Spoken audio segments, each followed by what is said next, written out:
हर खबर कुछ कहती है, सिर्फ उतना नहीं जितना हम समझते हैं, उससे कहीं ज्यादा, उससे कहीं आगे। तो मैं अमित मिश्रा आपके लिए लेकर आए हूं न्यूज इनसाइट, यानी खबरों की वो नजर जहां कोई एंगल ना छूट पाए।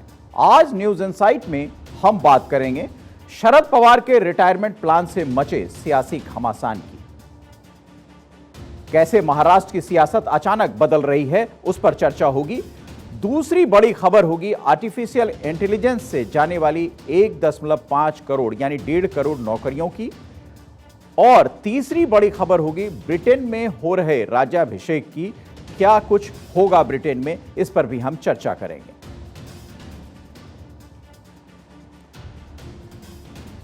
और न्यूज इनसाइट में आज की सबसे बड़ी और पहली खबर, उस पर हम चर्चा और विश्लेषण करेंगे। और उससे पहले एक शेर, मत पूछ शीशे से उसके टूटने की वजह, जिसने भी किसी पत्थर को अपना समझा होगा। सियासत में इस शेर का काफी मायने आज की तारीख में माना जाएगा, क्योंकि सियासत हर रिश्ते में यह फिट बैठाता है और बैठता भी है। क्रिकेट का मैदान हो या राजनीति का पिच, खिलाड़ी हमेशा खुद को जीतता हुआ दिखाना चाहता है। यूं तो भारत की मायानगरी में हर चीज को रुपहले पर्दे पर ही फिल्माया जाता है, लेकिन राजनीति यहां भी अपना सच रूप दिखा ही जाती है। सियासत में कुछ भी अचानक नहीं होता। हां, आपको दिखाई जरूर अचानक देता है कि यह अचानक हो गया है। अचानक दिखाने की रणनीति पहले से तैयार की जाती है, सिर्फ एक्सक्यूट वक्त आने पर किया जाता है। यानी उसकी स्क्रिप्टिंग यानी पटकथा पहले लिखी जाती है और फिर उसे फिल्माया जाता है। तो क्या यही हो रहा है महाराष्ट्र की राजनीति में? और ऐसा ही आज कुछ हुआ।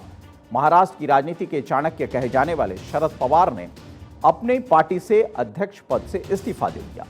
क्या पवार के हिसाब से रोटी पलट गई? क्योंकि पवार ने कुछ दिन पहले ये बात कही थी कि रोटी को पलटना जरूरी है। और क्या रोटी पलट गई, उस विषय पर हम चर्चा करेंगे। या यूं कहें कि 2024 की बिसात बिछा दी गई है, जिसका इशारा कुछ दिन पहले शरद पवार की बेटी सुप्रिया सुले ने ही दिया था। आपको याद होगा कि कुछ दिन पहले सुप्रिया सुले ने कहा था कि अगले 15 दिनों में 2 बड़े विस्फोट होने वाले हैं। तो आप ही बताइए, इससे बड़ा विस्फोट क्या हो सकता है, और खास तौर से देश की राजनीति और महाराष्ट्र की राजनीति में। सुप्रिया सुले ने जिस विस्फोट की बात कही थी, वो आज 16वें दिन यानी 2 मई को दोपहर 12:45 पे हो ही गया। 12:45 पर ही शरद पवार ने राष्ट्रीय कांग्रेस पार्टी यानी एनसीपी के अध्यक्ष पद को छोड़ने का ऐलान कर दिया। पवार ने कहा कि वो इस्तीफा देने जा रहे हैं। उन्होंने इसकी वजह नहीं बताई। इसका इशारा 4 दिन पहले 27 अप्रैल को शरद पवार ने दे दिया था, जब उन्होंने कहा था कि रोटी पलटने का वक्त आ गया है। किसी ने मुझसे कहा कि रोटी सही समय पर पलटनी चाहिए और ना पलटे तो कड़वी हो जाती है। शरद पवार की टिप्पणी थी। तो क्या शरद पवार ने सियासी रोटी पलट डाली? आज शरद पवार की एक किताब का विमोचन हो रहा था। इस अवसर पर उन्होंने लोगों से रिटायरमेंट की बात कर दी, खुद के रिटायरमेंट की बात। तो हॉल में सभी खामोश हो गए। उनके शब्द सुनते ही एनसीपी के वरिष्ठ नेता स्टेज पर चढ़ गए और उन्हें मनाने की कोशिशें करने लगे। कई लोगों की आंखें नम हो गई।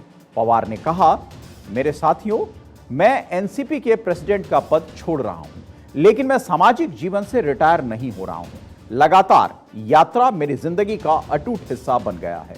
मैं पब्लिक मीटिंग और कार्यक्रमों में शामिल होता रहूंगा। मैं पुणे, बारामती, मुंबई, दिल्ली या भारत के किसी भी हिस्से में हूं, आप लोगों के लिए हमेशा उपलब्ध रहूंगा। आप लोगों की समस्याएं सुलझाने के लिए हर वक्त मैं काम करता रहूंगा। लोगों का प्यार और भरोसा मेरी सांसें हैं।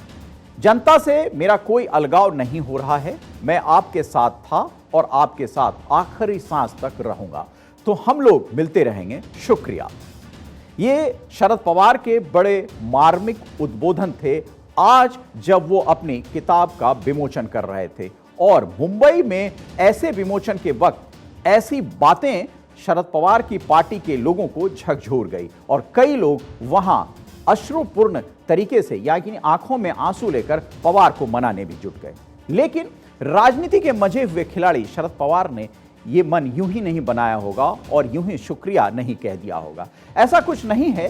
ये पवार के एक तीर से बहुत से निशाने लगाने का एक सिलसिला है और पवार इसी पॉलिटिक्स के लिए जाने जाते हैं। यानी पवार की पॉलिटिक्स क्या है महाराष्ट्र के सियासत में, उसे हम बाखूबी समझने की और समझाने की कोशिश करेंगे।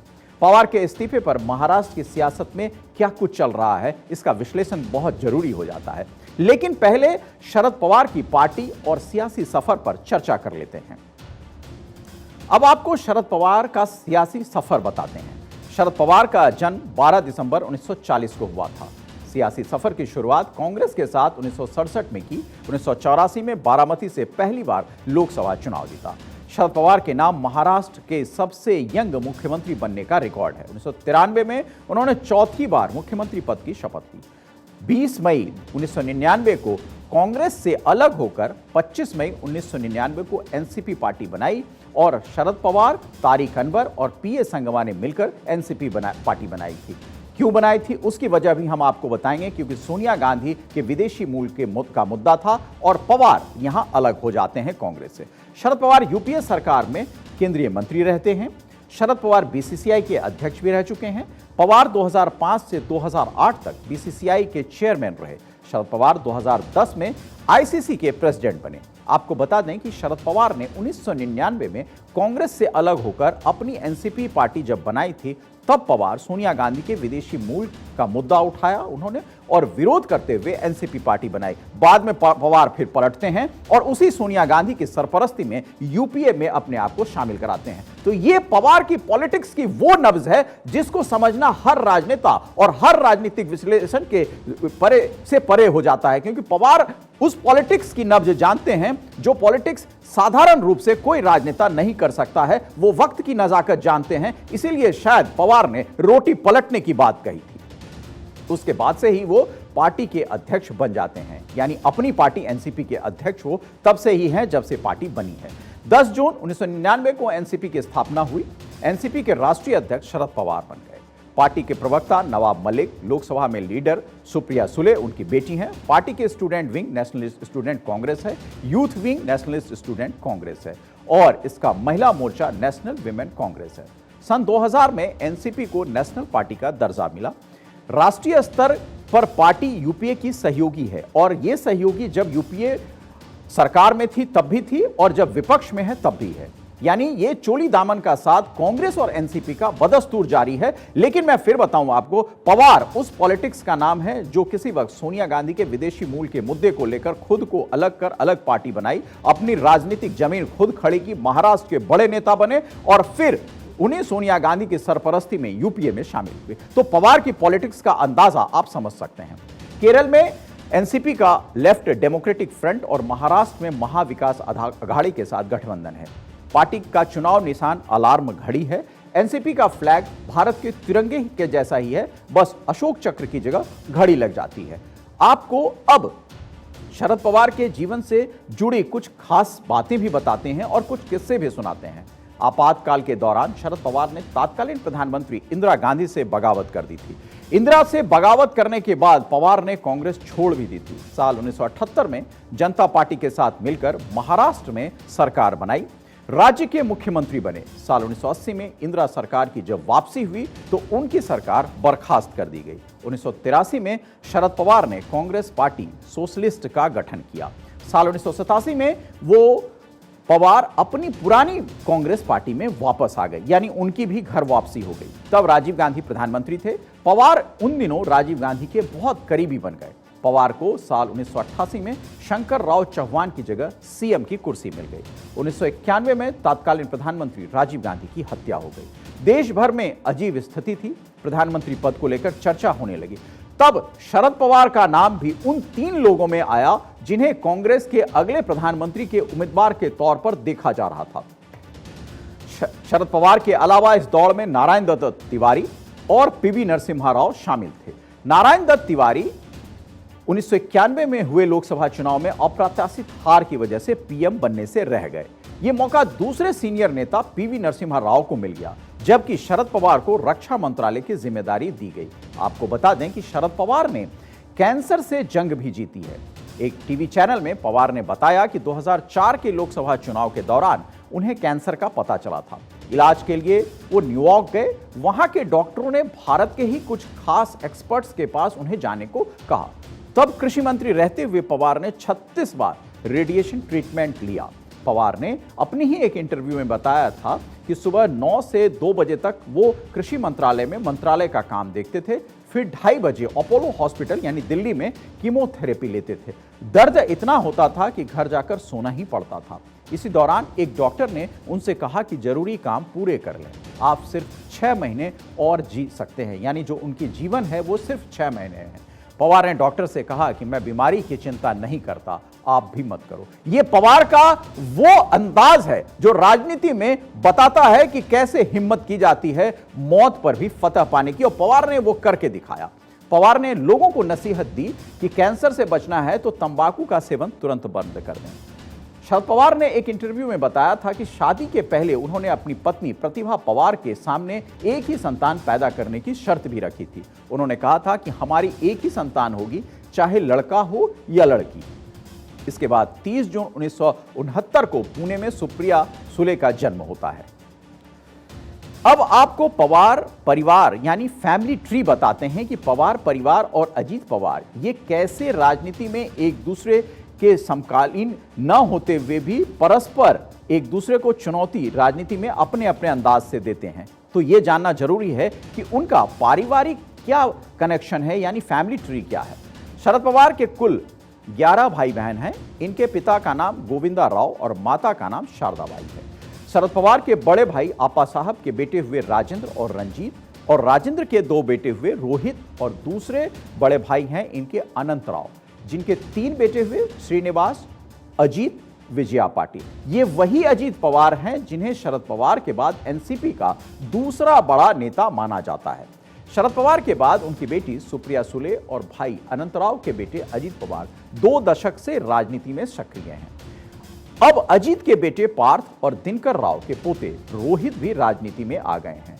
पार्थ ने पिछले लोकसभा चुनाव में मावल सीट से चुनाव लड़ा था, जबकि रोहित कर्जत सीट से चुनाव जीतकर महाराष्ट्र विधानसभा में सफलतापूर्वक प्रवेश कर चुके हैं। ये तो आपने समझी महाराष्ट्र के सियासत के सबसे बाहुबली कहे जाने वाले पवार परिवार की कहानी। लेकिन इस कहानी में अभी कुछ खास और दिलचस्प तथ्य बाकी हैं। पवार परिवार का राजनीति के अलावा क्रिकेट से पारिवारिक नाता है। पवार परिवार जितना क्रिकेट का फैन है, राजनीति में उतना ही सक्रिय है। राजनीति में अपनी विशिष्ट गुगली के लिए मशहूर शरद पवार अपने कॉलेज के दिनों में एक तेज गेंदबाज यानी पेस बॉल फेंकने के रूप में जाने जाते थे। उनके ससुर सदाशिवराव रणजी ट्रॉफी खेल चुके हैं। शरद पवार खुद तो क्रिकेट में करियर नहीं बना सके, लेकिन बीसीसीआई के अध्यक्ष रह चुके हैं। इसके अलावा 2010 से 2012 तक वो इंटरनेशनल क्रिकेट काउंसिल आईसीसी के भी अध्यक्ष रहे। तो वहीं शरद पवार के भतीजे अजीत पवार अपने कॉलेज के दिनों में एक बहुत अच्छे स्पिनर के रूप में भी मशहूर थे। अजीत के बेटे पार्थ को भी एक अच्छे क्रिकेटर के तौर पर जाना जाता है। आईपीएल के दूसरे सीजन का दावेदार भी वो रहे थे। अब महाराष्ट्र की राजनीति भी कुछ न कुछ क्रिकेट के मैदान की तरह बनती दिख चुकी है। गुगली फेंकने वाले अजीत पवार को फिलहाल तेज गेंदबाज शरद पवार ने हर सियासी दौर में बहुत पीछे छोड़ दिया है। 3 साल पहले भी शरद पवार ने अपनी तेज गेंद फेंककर सारे विकेट अपनी झोली में डाल लिए थे। तब अजीत की गुगली किसी काम नहीं आई थी। तब अजीत ने बीजेपी के साथ मिलकर 3 दिन की सरकार भी बनाई थी। तब तो शरद पवार ने ऐसी गेंद फेंकी थी कि अजीत को मैदान से बाहर ही होना पड़ा था। दरअसल महाराष्ट्र की राजनीति में अजीत पवार और शरद पवार में विरासत की जंग संभालने को लेकर थोड़ी बहुत अनबन तो है। शरद पवार अपनी बेटी सुप्रिया सुले को आगे लाना चाहते हैं, इसलिए वो अजीत का कद सीमित कर देना चाहते हैं। लेकिन वहीं अजीत चाहते हैं कि वो पार्टी में सुप्रीमो बने।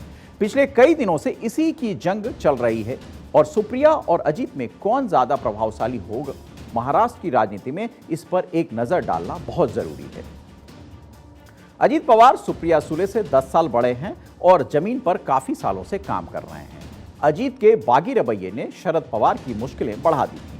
पवार इस्तीफे के जरिए सेफ एग्जिट की तलाश में हैं और सारी जंग एनसीपी के नए बॉस की है, जिसमें फिलहाल तो सबसे बड़ा नाम सुप्रिया सुले का आता है। और सूत्र बता रहे हैं कि अगर शरद पवार 2-3 दिन में नहीं मानते हैं तो ये पूरी कमान सुप्रिया सुले को दी जा सकती है और महाराष्ट्र की पूरी कमान यानी देश की पूरी कमान, एनसीपी की पूरी कमान सुप्रिया सुले के पास जा सकती है और महाराष्ट्र की पूरी कमान अजीत पवार के पास रह सकती है।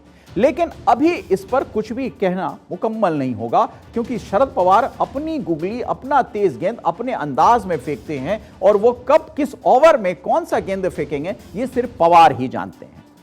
इस पर अपना दावा ठोकते हुए अजीत पवार और सुप्रिया सुले की तुलना अगर की जाए तो सुप्रिया सुले की सबसे बड़ी ताकत उनका शरद पवार की बेटी होना है, लेकिन कार्यकर्ताओं में उनकी पैठ कम है अजीत पवार के मुकाबले। वहीं सुप्रिया सुले में प्रशासनिक अनुभव की भी कमी है। सुप्रिया दिल्ली की राजनीति में ज्यादा सक्रिय है बजाय महाराष्ट्र की राजनीति के। तो वहीं अजीत पवार शरद पवार के भतीजे हैं, कार्यकर्ताओं में मजबूत पकड़ है, प्रशासनिक अनुभव अच्छा खासा है, महाराष्ट्र की सियासत में सक्रिय हैं, जो अजीत को सबसे ज्यादा प्रमुख दावेदार बनाती है। लेकिन शरद पवार का भरोसा अजीत पर नहीं है, इसलिए उनकी दावेदारी कमजोर हो जाती है। आज अपनी किताब में भी शरद पवार ने ऐसे ही कई राज खोले। अजीत पवार पर शरद पवार ने कहा कि 23 नवंबर 2019 के उस घटना का जिक्र वो करते हैं इस किताब में और अजीत के विषय में कहते हैं, जब अजीत पवार और देवेंद्र फडणवीस ने राजभवन में सुबह सुबह शपथ लेकर सरकार बना ली थी। शरद पवार अपनी किताब में आगे लिखते हैं कि 23 नवंबर 2019 की सुबह 6:30 बजे उनके घर का फोन बजता है, जिससे उन्हें पता चलता है कि अजीत पवार कुछ विधायकों के साथ राजभवन पहुंचे हैं। शरद पवार को पता चला कि अजीत आज देवेंद्र फडणवीस के साथ शपथ लेने वाले हैं। इसकी जानकारी सबसे पहले शरद पवार ने उद्धव ठाकरे को दी और शरद पवार ने फोन करके उद्धव ठाकरे को इस विषय में काफी तफसील से बताया। और यही नहीं, शरद पवार के मुताबिक उद्धव ठाकरे को यह जानकारी देने के बाद उन्होंने कहा कि आप एक प्रेस कॉन्फ्रेंस करें। साथ ही शरद पवार ने यह भी कहा कि अजीत पवार जो कुछ कर रहे हैं उसमें उनकी और उनकी पार्टी की सहमति नहीं है, यानी एनसीपी की सहमति तब नहीं थी अजीत पवार के साथ। साथ ही उद्धव ठाकरे को बुलाकर उन्होंने 11 बजे यशवंतराव चौहान ऑडिटोरियम में प्रेस कॉन्फ्रेंस करने की बात कही। ये खुद शरद पवार ने अपनी किताब में लिखा है, यानी अजीत पर कितना भरोसा होगा ये आप समझ गए होंगे, क्योंकि इस सारी बातों का जिक्र शरद पवार ने इसलिए किया आज की राजनीति में क्योंकि अजीत गाहे बगाहे भारतीय जनता पार्टी से गलबैयां करते दिखते हैं। शरद पवार ने आगे लिखा है कि उन्हें उस वक्त यह समझ में आ गया था कि अजीत पवार का यह कदम कांग्रेस नेताओं की ओर से महाविकास अघाड़ी के संगठन और खींचतान के कारण हुआ है, क्योंकि कांग्रेस उस वक्त उहापोह की स्थिति में थी कि वो शिवसेना के साथ जाए या ना जाए। ये उहापोह अजीत पवार को भाजपा के करीब ले कर चला गया। ये शरद पवार ने अपनी किताब में लिखा है।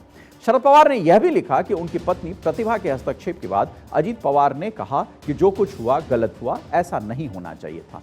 चूंकि अजीत का मामला सिर्फ राजनीतिक नहीं बल्कि घरेलू भी था, उनका यह कहना हमारे लिए काफी था। यह भी शरद पवार ने कहा है, यानी विश्वास की एक कड़ी जो है वो भी जताई है। और राजनीति में इस तरह के दांवपेच कैसे खेले जाते हैं वो आप इन शब्दों से बाखूबी समझ सकते हैं।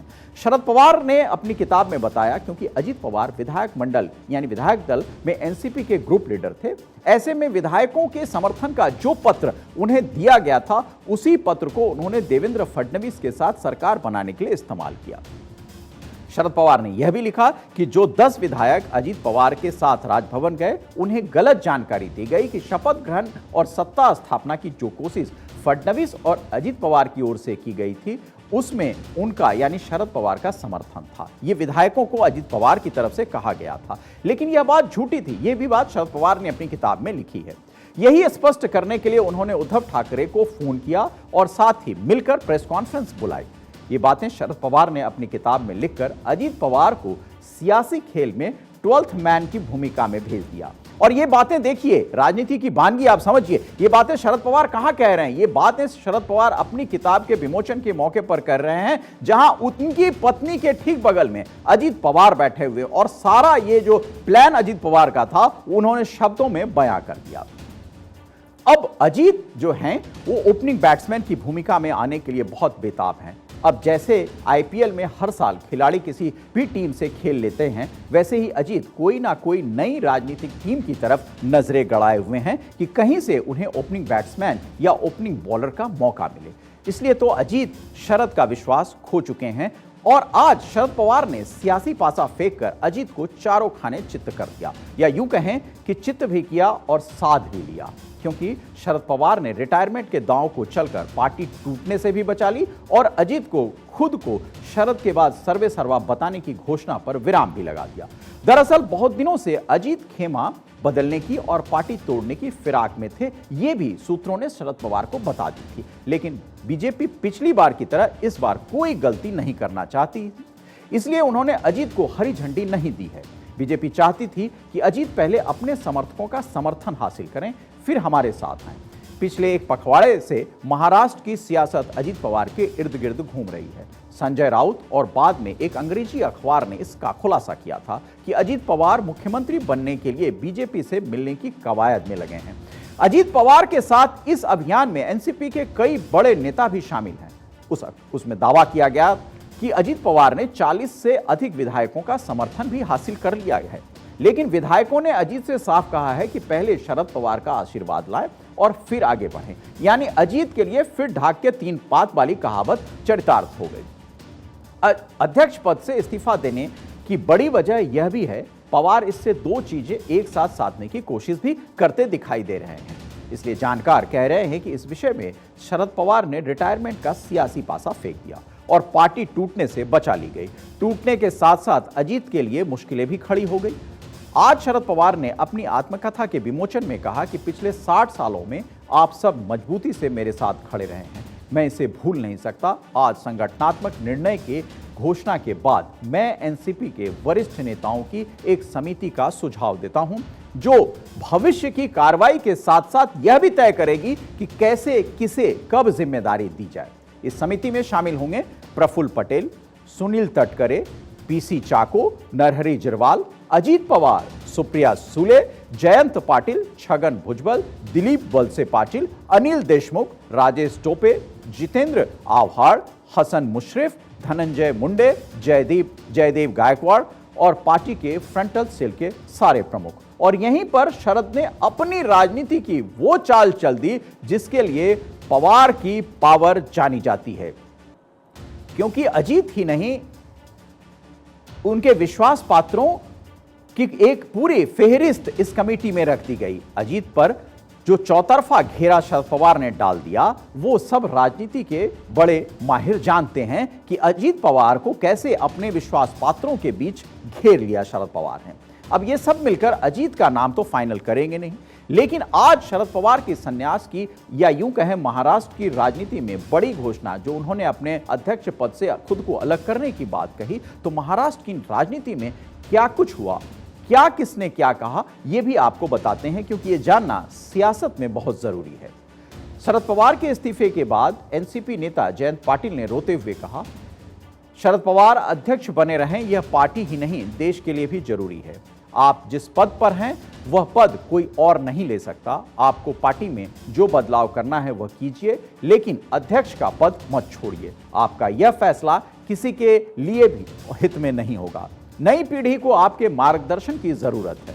पवार के भतीजे अजीत पवार ने भी सियासी वक्तव्य दिया। आखिरकार शरद पवार ही हमारी पार्टी हैं, यह बताने की कोई जरूरत नहीं है, लेकिन पवार साहब ने खुद ही यह निर्णय घोषित किया है। चाहे अपनी राजनीतिक लाइफ में जिस तरह से काम करते रहें, वाईबी चौहान सेंटर आते हैं, वह सिल्वर ओक से काम करते हैं, वह हर समाज के हर तबके के लिए काम करते नजर आते हैं, वे काम करते ही रहेंगे। पवार साहब चाहे अध्यक्ष रहें या न रहें, लेकिन पार्टी का काम इसी तरह से बढ़ते रहना चाहिए। पवार साहब ने अपना निर्णय ले लिया है, इस तरह से भावुक होकर निर्णय बदलने की अपील करना कितना सही है।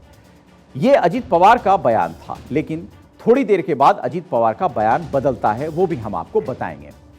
पार्टी में शरद के वर्चस्व को चुनौती देने का सपना देख रहे अजीत का ख्वाब थोड़ी देर में टूट जाता है और अजीत दोबारा मीडिया से रूबरू होते हैं, जहां अजीत के साथ शरद पवार की बेटी और अजीत पवार की बहन सुप्रिया सुले भी खड़ी रहती हैं, और जहां अजीत पवार कहते हैं कि पवार मान गए हैं और वो अपने फैसले पर 2-3 दिन में विचार करेंगे। ये महाअघाड़ी को बहुत बड़ा झटका था, तो साथियों की प्रतिक्रिया आनी ही थी। यानी महाराष्ट्र की राजनीति में फिर एक बार शरद पवार ने किस तरह अपने ही घर में चाल चलकर बाजी पलट दी, वो आप देख सकते हैं। अब महाविकास अघाड़ी जो है वो पशुपेश में, क्या शरद पवार अध्यक्ष पद से अलग हो जाएंगे, या अगर शरद पवार अलग हो जाते हैं तो फिर महाविकास अघाड़ी का तो कोई भविष्य नहीं रहता। इसलिए सबसे ज्यादा चिंतित शिवसेना, उद्धव गुट और कांग्रेस थी। महाराष्ट्र कांग्रेस के अध्यक्ष नाना पटोले ने कहा कि जो शरद पवार जी ने अपने अध्यक्ष पद से हटने का एक कारण बताया है और इस्तीफा दिया है, वह बहुत मुश्किल है। हमें लगता था कि वे आखिरी सांस तक सामाजिक और राजकीय जीवन में रहकर एक विचारधारा के साथ लड़ेंगे, लेकिन अब उनके इस फैसले पर एमवीए को कोई फर्क नहीं पड़ेगा, क्योंकि उनका मार्गदर्शन हमें मिलता रहेगा। ये पहले के बयान थे। इसके बाद नवनीत राणा के पति और निर्दलीय विधायक रवि राणा ने भी कहा कि आज पार्टी टिकी है तो वो पवार साहब के कारण ही है।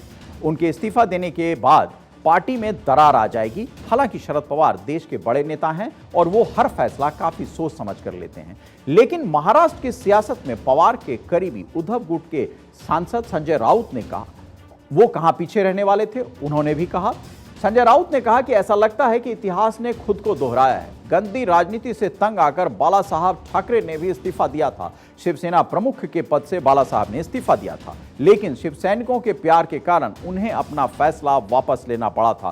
बाला साहब की तरह पवार साहब भी राज्य की राजनीति की आत्मा है, और जो कहने का अंदाज था संजय राउत का वो यही था कि शरद पवार अपना इस्तीफा वापस लें, और ये वक्त की नजाकत भी है और वक्त की जरूरत भी है। शरद पवार की जरूरत इस वक्त महाराष्ट्र की राजनीति के अलावा देश की राजनीति को है, और पवार वक्त की नजाकत को बाखूबी जानते हैं। पवार के कई औद्योगिक घरानों से भी बहुत अच्छे ताल्लुकात हैं और विपक्ष इस बात को बाखूबी जानता है, लेकिन पवार के लिए सबसे पहले जरूरी अपना घर संभालना था, जो पवार ने इस चाल को चलकर सही कर दिखाया है। तो महाराष्ट्र की राजनीति में कैसे उलटफेर होता है ये आपने देखा, और सबसे बड़ी बात कि महाराष्ट्र की राजनीति और खास तौर से जो राजनीति शरद पवार के इर्द गिर्द घूमती है, उसके सुप्रीमो शरद पवार कैसे फिर से अपने आप को बनाते हैं, स्थापित करते हैं, ये भी आपने देखा। अगर शरद पवार अपनी बेटी सुप्रिया सुले को महाराष्ट्र में और खास तौर में एनसीपी की कमान देश में सौंपना चाहते हैं, तो अब उसका मार्ग काफी हद तक प्रशस्त हो गया है। लेकिन पवार अजीत पवार को खाली हाथ नहीं छोड़ेंगे, क्योंकि पवार जानते हैं कि उनके बाद संगठन सिर्फ अजीत पवार चला सकते हैं, और इस वजह से वो दोनों को साधने और साथ रखने की कोशिश करेंगे।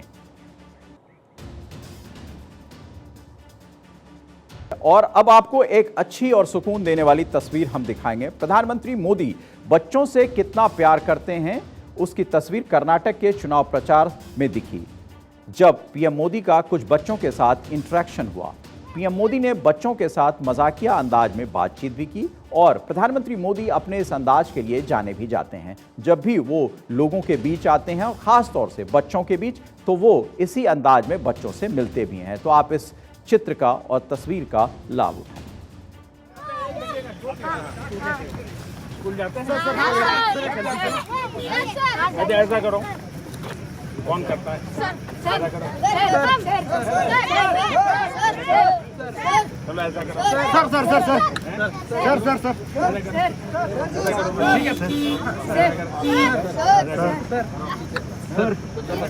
सर।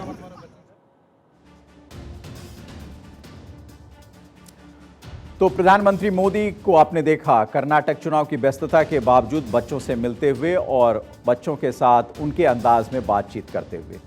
अब दूसरी बड़ी खबर, आज हम आपसे एक सवाल पूछते हैं, क्या विज्ञान वरदान है या अभिशाप? शो खत्म होने पर हम दिखाएंगे कि आपने इसके लिए क्या उत्तर दिए थे। अब बात करते हैं दुनिया भर में छाए नौकरियों पर संकट की, जिसकी वजह से हमने आपसे यह सवाल पूछा, क्योंकि वर्ल्ड इकोनॉमिक फोरम की फ्यूचर ऑफ जॉब्स रिपोर्ट में खुलासा हुआ है कि आने वाले 5 साल में 1.40 करोड़ नौकरियां खत्म हो जाएंगी। कल्पना कीजिए कि अभी दुनिया भर में बेरोजगारी का आलम इतना है कि दुनिया के कई देशों में महंगाई और बेरोजगारी चरम पर है। अमेरिका, ब्रिटेन, फ्रांस और जर्मनी में महंगाई और बेरोजगारी की वजह से लोग सड़कों पर हैं। भारत में भी बेरोजगारियों की संख्या में इजाफा होता ही जा रहा है, और ऊपर से आने वाले समय में नौकरियां बढ़ने के बजाय घट जाएंगी तो दुनिया का क्या होगा? यानी दुनिया के जो प्रमुख देश हैं उनका क्या होगा, जो अभी इस हाल से गुजर रहे हैं? क्या एआई की वजह से हमारी नौकरियों पर संकट आने वाले हैं? आपको बता दें कि वर्ल्ड इकोनॉमिक फोरम ने एक रिपोर्ट पब्लिश की थी, वर्ल्ड इकोनॉमिक फोरम हर साल स्विट्जरलैंड के दावोस में वर्ल्ड लीडर्स की बैठक आयोजित करता है। वर्ल्ड इकोनॉमिक फोरम की ये रिपोर्ट 800 से अधिक कंपनियों के सर्वे पर आधारित थी। वर्ल्ड इकोनॉमिक फोरम ने सर्वे से यह पाया कि कंपनियां साल 2027 तक 69 मिलियन नए जॉब्स क्रिएट करेगी, वहीं 83 मिलियन पदों को खत्म कर देगी। इससे सीधे तौर पर 14 मिलियन जॉब्स का नुकसान होगा। यह वर्तमान में रोजगार के 2% के बराबर है। ऐसे कई कारण हैं जो आने वाले 5 सालों में लेबर मार्केट में उथल पुथल मचाएंगे। जो लोग मजदूरी का काम करते हैं उनके लिए सबसे ज्यादा मुश्किलें आ सकती हैं, क्योंकि उनकी जगह मशीनें ले रही हैं, जबकि धीमी आर्थिक वृद्धि और महंगाई नुकसान पहुंचाएगी। इस बीच आर्टिफिशियल इंटेलिजेंस को डिप्लॉय करने की हड़बड़ी से सकारात्मक और नकारात्मक दोनों परिणाम सामने आएंगे। इसलिए हमने आपसे सवाल पूछा था कि विज्ञान वरदान है या अभिशाप। वहीं दुनिया के रिन्यूएबल एनर्जी सिस्टम की तरफ जाने से काफी नौकरियां पैदा होगी। ये जॉब्स पैदा करने का एक पावरफुल इंजन होगा। कंपनियों को एआई टूल्स को लागू करने और उन्हें मैनेज करने के लिए नए वर्कर्स की जरूरत होगी। वर्ल्ड इकोनॉमिक फोरम के मुताबिक machine learning specialist, cyber security experts, data analyst और साइंटिस्ट की नौकरियां साल 2027 तक औसतन 30% बढ़ने का अनुमान है। शिक्षा और कृषि क्षेत्र में भी रोजगार के मौके तेजी के साथ बढ़ेंगे। लेकिन क्या हमारी पुरानी पीढ़ी इन बदलावों के लिए तैयार है? आपका जवाब होगा नहीं। तो फिर उनके लिए तो अत्याधुनिक विज्ञान अभिशाप ही हो गया ना। साथ ही एआई के बढ़ने से कई नौकरियों पर खतरा पैदा होगा, क्योंकि कुछ जगहों पर रोबोट इंसान की जगह ले लेंगे। वर्ल्ड इकोनॉमिक फोरम के अनुसार साल 2027 तक रिकॉर्ड कीपिंग और प्रशासनिक नौकरियां 26 मिलियन कम हो सकती हैं। डाटा एंट्री क्लर्क्स और कार्यकारी सचिवों का सबसे ज्यादा नुकसान होने की आशंका है, क्योंकि मशीनों की मदद से इनके काम बहुत जल्दी और सस्ते में करवाए जाएंगे। इस बीच कंपनियां इस बात पर पुनर्विचार कर रही हैं कि उनके कर्मचारियों को किन स्किल्स की जरूरत है। कंपनियां अब कंप्यूटर प्रोग्रामिंग की तुलना में एआई टूल्स के कुशलतापूर्वक उपयोग करने की क्षमता को महत्व दे रही हैं। कर्मचारियों को इन बदलावों के अनुसार खुद को बदलना होगा, वरना नौकरी से हाथ धोना पड़ सकता है। इसका एक बड़ा उदाहरण मैं आपको बताता हूं।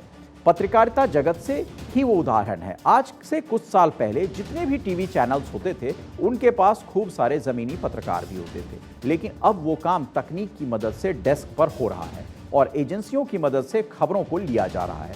जिन जिन पत्रकारों ने समय के अनुसार बदलाव किया, वो काम कर रहे हैं। जो तकनीक के साथ नहीं चले, उन्हें नौकरी गंवानी पड़ गई। इसलिए समय की मांग है कि तकनीक के हिसाब से खुद को बदलें। चैट जीपीटी जैसे एआई टूल्स को लेकर हाल की सनसनी के बीच इस दशक के शुरुआती हिस्से में ऑटोमेशन धीरे धीरे बढ़ रहा है। WEF के सर्वे में शामिल संगठनों का अनुमान है कि वर्तमान में सभी बिजनेस रिलेटेड कार्यों का 34% मशीनों के द्वारा किया जाता है। यह साल 2020 के आंकड़े से ज्यादा है। आपको बता दें कि अगले 5 सालों में भारत में 22% नौकरियों की जरूरतें बदल जाएगी, जबकि इसी दौरान दुनिया भर में 23% नौकरियों की जरूरतों में बदलाव होंगे। कॉर्पोरेट इंडिया को उम्मीद है कि वे न केवल जॉब बाजार में बने रहेंगे, बल्कि नई नौकरियां भी पैदा करेंगे। 61% भारतीय कंपनियों का मानना है कि वे जॉब के बाजार में बेहतर करेंगी, लेकिन ज्यादा महंगाई, धीमी आर्थिक विकास दर से देश में बहुत बड़ा संकट खड़ा होने की वजह से बहुत सी नौकरियां जाने का भी एक खतरा मंडरा रहा है।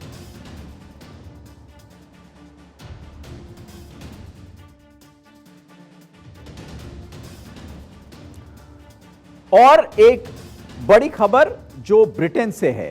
दुनिया में अब शायद ही कोई देश है जो ब्रिटेन के लोकतंत्र और ब्रिटेन के राजतंत्र दोनों के विषय में जानना नहीं चाहता। ब्रिटेन ही है वो देश जहां लोकतंत्र और राजतंत्र दोनों एक साथ चल रहे हैं।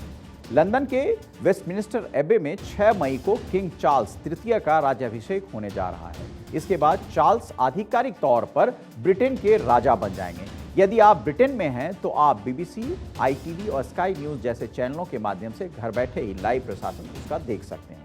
हालांकि अन्य ब्रिटिश और अमेरिकी टेलीविजन नेटवर्कों ने अभी तक राज्याभिषेक करने के लाइव प्रसारण करने की योजना नहीं बनाई है।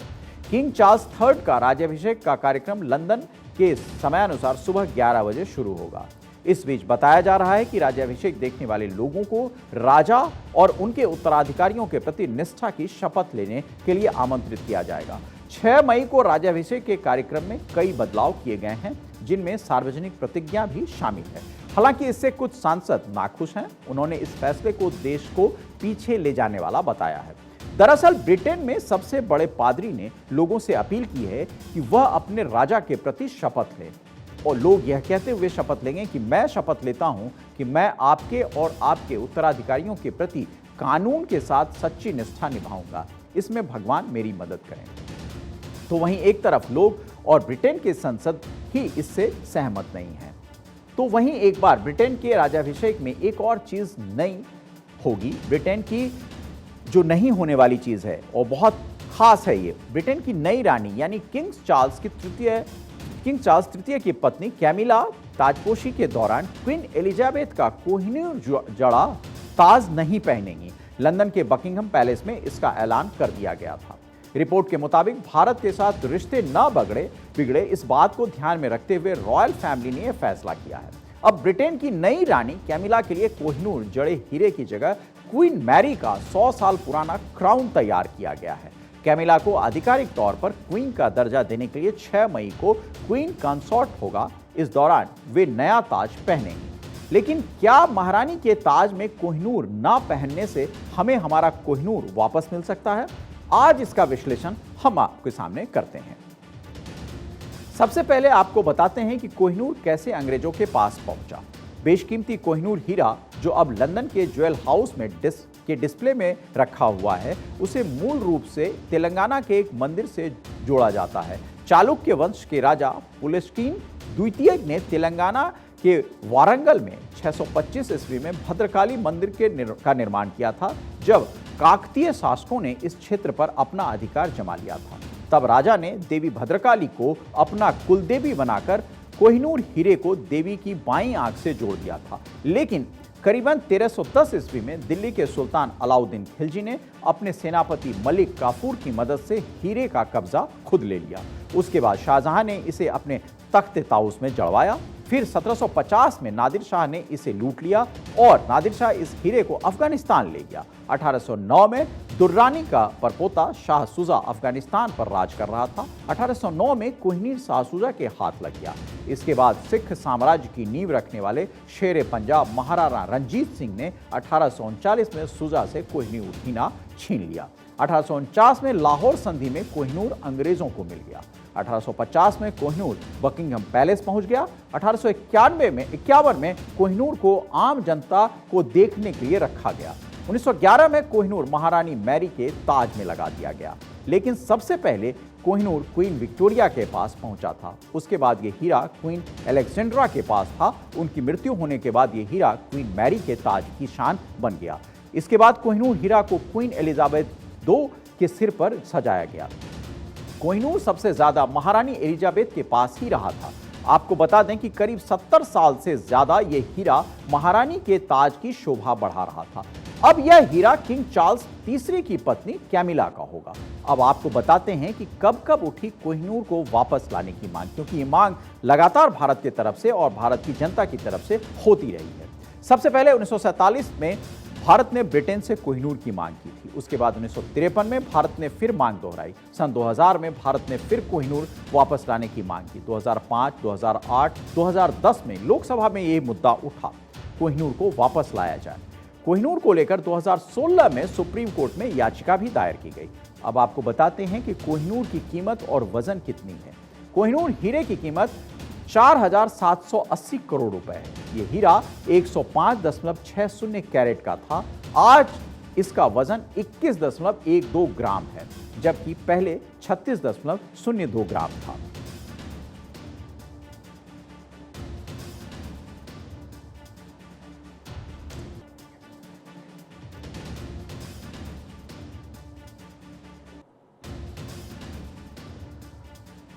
अब एक दूसरी खबर, घर से बाहर निकलते वक्त छाता जरूर साथ रखें, क्योंकि उत्तर भारत में अगले 2 दिन बारिश का ऑरेंज अलर्ट है।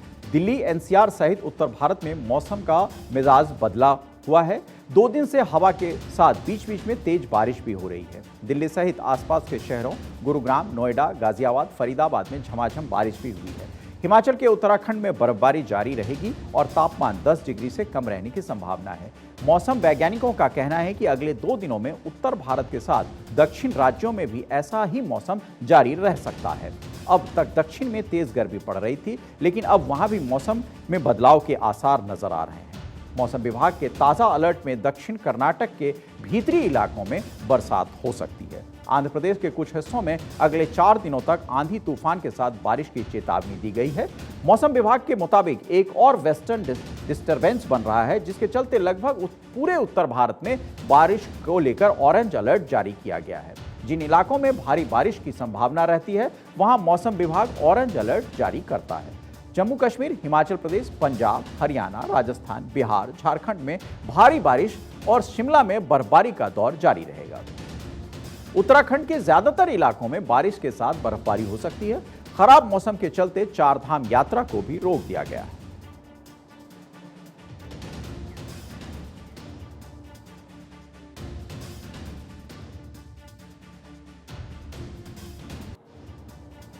उम्मीद है हमारी पेशकश आपको पसंद आई होगी। न्यूज इनसाइट में आज इतना ही। आपका मार्गदर्शन हमें मिलता रहे।